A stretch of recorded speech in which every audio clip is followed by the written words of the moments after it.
spawned the NAACP, W.E.B. Du Bois. Now, who knows who W.E.B. Du Bois was? W.E.B. Du Bois and a group of black men in the early 1900s felt that we needed legal representation because we were getting that. So they came up with this concept called the Niagara Law. And in 1905, they had a conference. And out of this conference came the NAACP. They're one of the oldest black, along with the Urban League, one of the oldest black organizations in this country.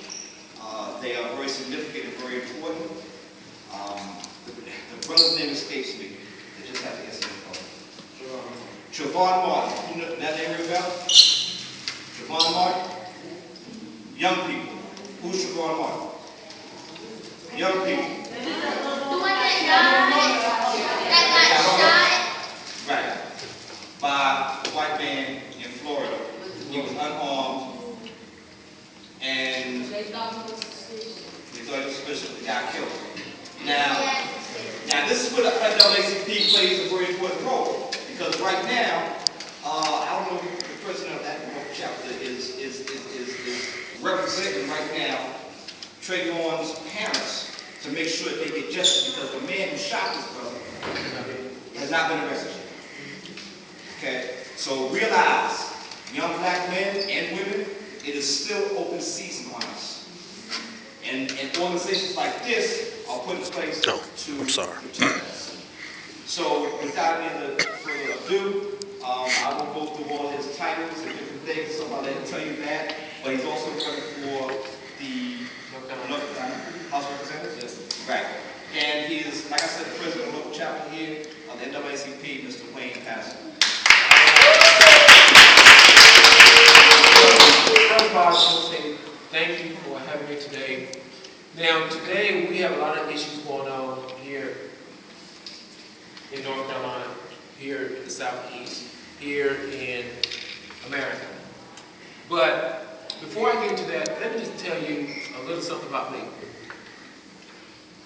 I was born here myself, raised in Cleveland Projects. Anybody know what Cleveland Projects is? Where? All Cleveland. No. Back then, it was called the Hood. We had 4 projects. We had Boston Projects. We actually had 5. Boston, Kimberly, Piedmont Circle, Cleveland Project, and Happy Hill. Now, then I tore down Happy Hill Projects, tore down Kimberly Projects, tore down Boston Projects. They're going to tear down Cleveland Project in 2014, and they're going to tear down Piedmont Circle in 2017. So in theory, all the projects are going to be gone. But I went to school here at Winston-Salem, graduated from Winston-Salem many years ago.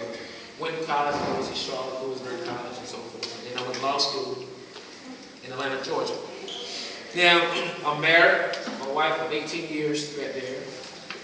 Good stuff. Family. I have 4 kids. My daughter, Alexis, my son, Terrell, Lance, and Wayne Jr. But the reason why I wanted my family to come is because to show family values. Family values are very, very important, because I see a lot of you kids are here with your parents. But you got to realize, parents are the key to your success. Now, if by chance it may not be your biological parents, that may be your grandmother, your uncle, your aunt, somebody in your family, that person is a key to your success.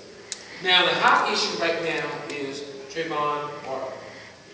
Now, Trayvon is just like you. He was in high school, and unfortunately, he got shot. He's dead. And the issue here is that he was looking suspicious. A black young man walking in the community with a hoodie. Now, brother right here got a hoodie. Let me use you for a minute. Come here, brother. What's your name? Brother Rex. X. All right, Brother Rex. Yes. Wayne, come here. You got a hoodie too. See, Brother Rex. Yes, sir. Can you put your hoodie on? Sure. All right. Come here, Wayne. Who else have a hoodie? Hey, come on. Look. Put your head up. Take your head off. And put your head up. Now, all these guys look just like Trayvon. Why? Black with hood. Now, what do you do? I own my own business, Turnkey International Incorporated. Wow, entrepreneur. However, he looked like a criminal. Why? He's black in the hood. But yet, he's an entrepreneur. What did you do, young man? Where? Mount Tabor High School. All right. What did you do? What did you do, young man? Where? Kernersville Middle. Another student. And yet, they all are criminals and look very suspicious because they're black men who hood. They used to have a seat. Oh, thank you. Let's see right here. Now, you may say, well, what's the relevance of this, Mr. Patterson? The relevance is that this guy started just because he was black or hood. During the altercation, they released the 911 tapes, and basically, the guy and people like, well, these guys are tussling, and the community night watchman. Now, mind you, keyword, security guard, not police officer, security guard. Have anybody seen a security guard recently? Where? The mall. A mall cop. That's right. A mall cop. Where have you seen a security guard recently? Nah, they're resource officers. Where? Hospital. Shopping center. Yes. Now, that guy has the same authority as a security, as the mall cop. In other words, he has no authority. Listen, I am a lawyer. I practice law. Okay? So he has no legal authority to follow anybody. Now, if you listen to, I'm going to get to this point. If you listen to the 911, he said, well, I'm following the suspect. Guess what the police said? Leave him alone. Don't follow him. You are not a police officer. So they told him 3 or 4 times, leave him alone. Idiot. I'm sorry to say that, but they said, leave him alone. So he called back. I'm following again. He's going. They said, leave him alone. We'll send somebody. Well, what happened? Altercation. Little boy got shot. Less than 1 minute. The police was there. So, in other words, the police was en route anyway. Yeah. They was coming to the spot anyway. Less than 1 minute, about 40, 55 seconds. You know how fast 55 seconds are? That's just like that. So apparently, the police was right down the street when the little boy got shot. But the police are telling this guy, Zimmerman, leave Mr. Martin alone. Well, I'm following him again. He called like 5 times, and every time they told him to leave him alone. Because he looked very suspicious. Now, we found out the little boy was talking on the cell phone. Skittles and the iced tea. Now, you may say, well, Mr. Patterson, what does this have to do with me? It has a lot to do with us. It just shows that in 2012, racism is still going on. That's right. And there's only 2 ways to combat racism. One is with the love of God, love of Christ, and 2, education. Education is key. But before you have education, you have to have the love of God. God is love, people. And I'm not here to preach to you or anything like that, but I'm just telling you young folks, you got to have love. Thank you, brother. God is love. You got to have love. You have to have love. And with love, you have education. Education can take you to the next level. Because right now, without an education, there's nothing you can do. And we have so many youth in this city who drops out of school at age 15, 16, 17. And if you're over 21, raise your hand. If you're over 21, you over 21? Just go. I saw both of y'all like 15, 20. If you're over 21, stand up. Let's just see. If you're over 21. You said over 21, right? Over 21. All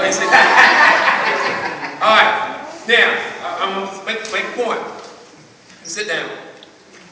Everyone over 21 will tell you one thing. Get your education. Now, when you're 15 or 16, you think you know everything. You think you know everything. Think. And you have no clue what's right or wrong. No clue. You think you are so smart. See, I just left a seminar. It was an Ask the Lawyer seminar.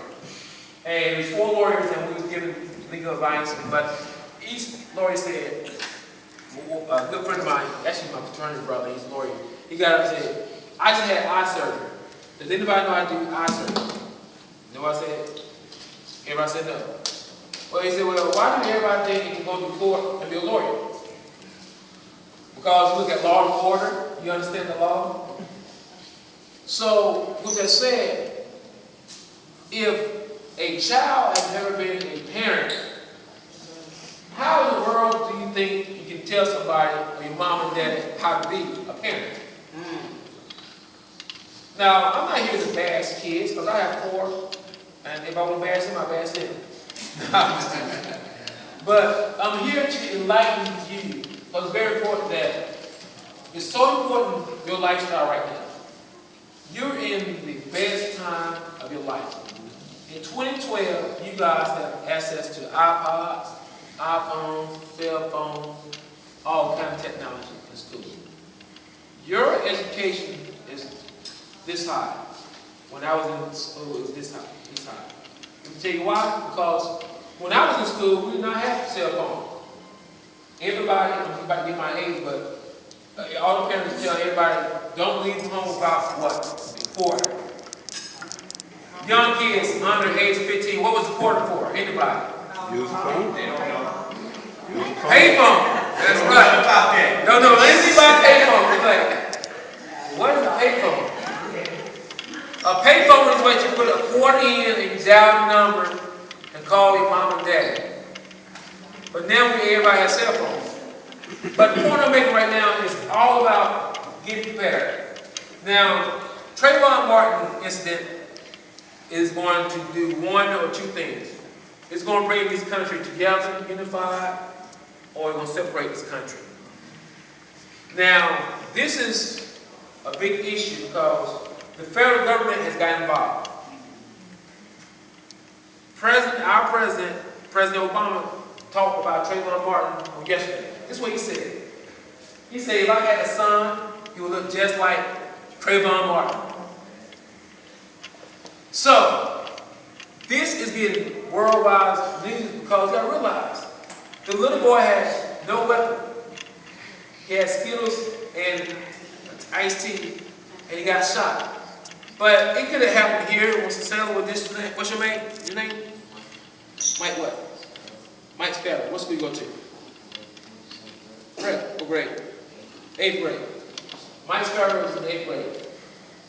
Mike Sparrow could walk down Sprague with a hoodie. Somebody said, you know what? I see you just blacked out, look very suspicious and follow you. He has a gun. He turned around, I shoot him. Mike only has Skittles and a can of tea. The reason why I'm telling you guys this, young folk, is that no matter what, you still are living in a time of turmoil. Race plays a part in everyday life. A lot of people don't want to hear that. I am the civil rights attorney for the NAACP. I say it all the time. I'm on my kids all the time because if you are in a bad situation, you are labeled.